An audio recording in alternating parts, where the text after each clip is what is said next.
SIP SIP नाम तो सुना ही होगा। हर महीने आप छोटे छोटे अमाउंट की इंस्टॉलमेंट के जरिए सिस्टमैटिकली इन्वेस्ट करते हैं म्यूचुअल फंड्स में, और यही होती है सिप।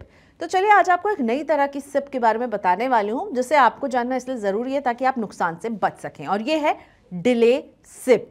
यानी कि सिप में देरी आपको करवा सकती है बहुत नुकसान। और इस डिले की कॉस्ट को समझिए। एक बहुत ही छोटे से अमाउंट को मैंने पिकअप किया है, उसमें सारे वेरिएबल सेम रखे हैं, बस एक वेरिएबल बदला है, वो है समय का। तो क्या होता है, अगर आप 2000 रुपए की सिप करते हैं 10 साल तक, जिस पर हम एक अनुमानित रिटर्न 10% का मान रहे हैं, तो आप जानते हैं 10 साल के बाद आपने अमाउंट जो जमा की होगी वो होगी 2,40,000। इस पर जो रिटर्न 10% के हिसाब से मिलेगा इन 10 ईयर्स वो होगा 1,73,000, यानी 4,13,000 आप जमा कर लेंगे। लेकिन अब आप जो है 10 साल का समय नहीं देके 1 साल लेट शुरू करते हैं। 1 साल की सिर्फ देरी हुई है, 12 महीने की देरी हुई है, और सब सेम है, अमाउंट वही है 2000, रिटर्न वही है। तो 9 साल के लिए आप 2000 की सिप कर रहे हैं, आपके निवेश की रकम हो जाएगी 2,16,000, क्योंकि 1 साल कम है।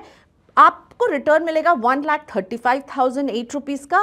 कुल रकम 3,51,000 बन रही है, यानी 62,000 रुपए का नुकसान केवल और केवल 1 साल आपने देरी की। यानी 10 साल की जगह जब आप 9 साल की करते हैं, 1 साल आपने करता हूं सोच रहे हैं क्या करें क्या नहीं करें कर दी, तो 62,000 के लॉस पर बैठेंगे। इसलिए इस डिले सिप से आपको बचना है।